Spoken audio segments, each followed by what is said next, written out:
What is the best comeback that works against all insults? I bet that sounded a lot cooler in your head. Anytime my mom would get called names or insulted, she'd shrug and just say, "Everybody's gotta be." Once I saw a AITA post where a bride was jealous of a guest, because she was too beautiful and stole her day, even if she was perfectly elegant, and she was insulting her. The bride told her, "So next time, can I come to your wedding in a wedding gown?" Guest replied, "If you think it'll." I found that epic. That sounds like something you would say. Well, I guess what everyone says about you is true. My dad told me to say this, and the typical bully type will generally go crazy thinking everyone talks about them behind their back. Just say, okay, and move on. And #X200B. PPL who insult want a reaction. Don't give it to them. I found out just asking, why, and putting them in a position to explain their insult which didn't have much thought behind it works well. Pull my earbuds out with a confused expression and ask, "What?"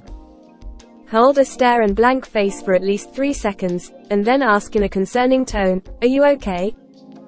Up your butt and around the corner. Worked when I was 10. Big fan of the pause for a beat, deadpan, and then some variation, combo of, "You done? Feel better now? Got that out of your system?" Just that pause and little bit of patronizing tone while dismissing the childlike behavior usually does more to the ego than the counter-insult. Earnestly ask them if they are okay. I hope you know I'm just going to to this. And, basically takes all the wind out of their sails. They want to get a rise out of you, and responding like this doesn't give them the satisfaction. Well, that's just, like, your opinion. Stick your finger in your mouth, cheek, and pull it forward and out, so that it makes a popping noise. There aren't many people who wouldn't be speechless after witnessing that during a conversation, argument.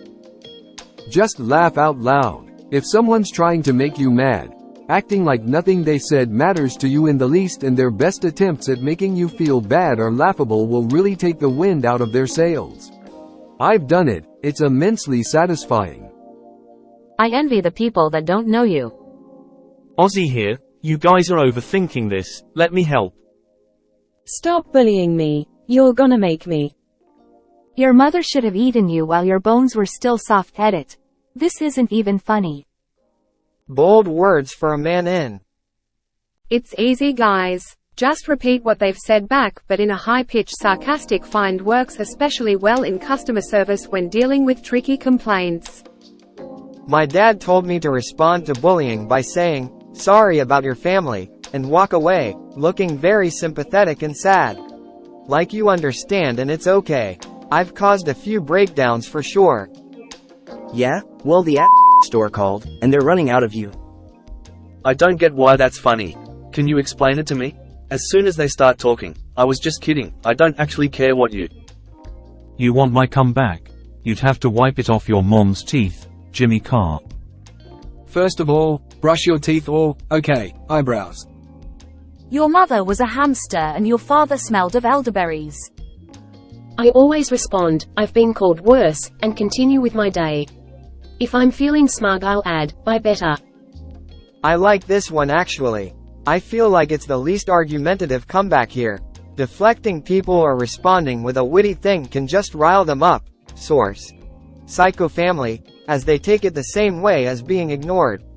This one gives a sort of illusion that you accept what they've said and have already moved on from it. Like, "I heard what you said, I've taken it in, and I let it go," before the bully really has a chance to process it themselves. I feel like there's still room for reconciliation after this response. It's important to remember the other person in these situations.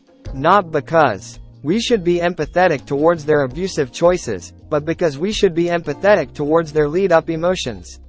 My 5-year-old says mean things sometimes because he hasn't practiced patience and understanding enough. He's learned how to properly react, but he's not mature enough to utilize it properly every time he gets worked up. This is not unexpected of a 5-year. Lot of people much older than 5 also are similarly emotionally immature. My husband didn't have much practice with patience before he met me. 10 years later and he's all mellowed out. I'm not perfect of course, but I am confident in my ability to stay cool in the face of craziness, which helps me remember to think of the other person. When my husband used to get irrationally upset about tiny things, and then redirect that upsetness at me, I always considered that he may literally never have had the chance to learn these things before meeting me. He was, emotionally, a 5-year-old.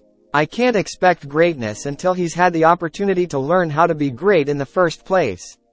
Although, I don't put myself through abuse for the sake of another person's learning experience. If I ever feel unsafe or uncomfortable in an abusive situation, I just leave.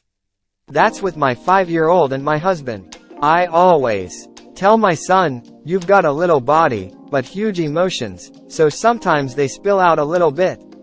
I don't want you to hurt me and regret it later. As soon as you're done letting those emotions out, I'll come in and hug you, just yell for me. Then he screams into his pillow or destroys, some Lego structures, and calls me in to comfort him when he doesn't feel like those emotions are spilling out as much. At the end of his anger outbursts, he always cries in regret for having been angry in the first place. That vulnerability point is where we practice coping mechanisms for his anger. I saw similar emotions in my husband 10 years ago, albeit less obvious. Angry adults are, internally, little 5-year-olds whose emotions are spilling over, and they're scared. Not an excuse, but a shining light onto the anger process in their brains. Not sure where this rant came from today, but here it is. Haha. Thank you for coming to my TED Talk. He never permanently destroys anything nor harms himself during this. We've practiced together. I remember that post. So ducked up. Nah, that one was up. Did you see the link posted to the dress? She literally wore a gown to someone else's wedding, and I think it wasn't just a guest, it was the groom's ex or something. Way over the line. Damn, people are right about you. Of course you takes them a while to detect the mockery. Or they never do. Of course they don't. I'd agree with you, but then we'd both be. My dad loves a variation on this. I don't care what everybody says about you, I think you're great. This is genius. I've done that before, it worked really well. Then if they repeat it, I just say thanks, and put in my earbud. Fact that the response has no relation to what they just said, is dismissive and implies I didn't care enough to even listen properly, and it makes out like they just offered me something. It generally confuses them enough that they disengage. Lol, make 'em say it again. I'm a woman and my job basically boils down to arguing with attorneys who are mostly men with huge egos and a large helping of disdain for people they deem beneath them. It's common for them to get pushy, loud, and insulting when they're not getting their way.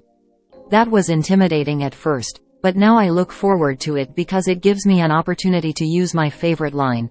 It sounds like you're getting a little emotional about this. Do you want to call me back when you've calmed down so we can get this done? This is always met with a delicious pause, followed by them either hanging up or launching into the most high-pitched screeching you've ever heard. Being called emotional by a woman who is perfectly calm breaks something in them, and it's my favorite thing. TLDR, being in the trades gets you some good practice in comebacks. I'm an electrical apprentice, and when I first started there was a bit of hazing and teasing from the journeyman. It never got too bad, mostly a lot of talk. One in particular was kinder on me one day, and since he was fairly young, just recently licensed, I just responded like, did someone treat you like this when you were an apprentice? Do you have some unresolved issues? Do you need a hug? Oddly, he never really responded, but I didn't have any trouble with him. The same job, the excavator accidentally broke our grounding grid, a big underground copper cable grid used to ground all the structures in the substation. So, I had to jump down, in the rain, into the hole to patch it up.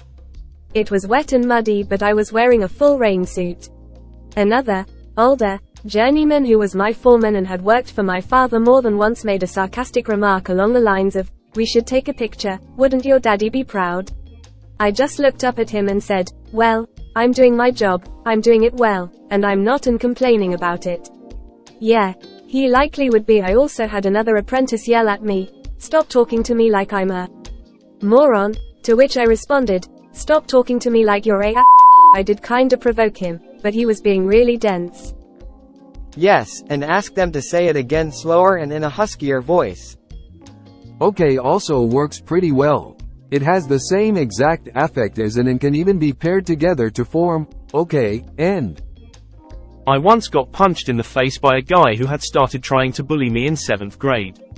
I don't know why, but I just started laughing. That uncontrollable, this isn't funny and it's not appropriate to laugh right now. But there's no way to stop it. Type wasn't intentional and I wasn't trying to freak the guy out. But he turned beet red, mumbled that I was a fucking psycho, and stalked away.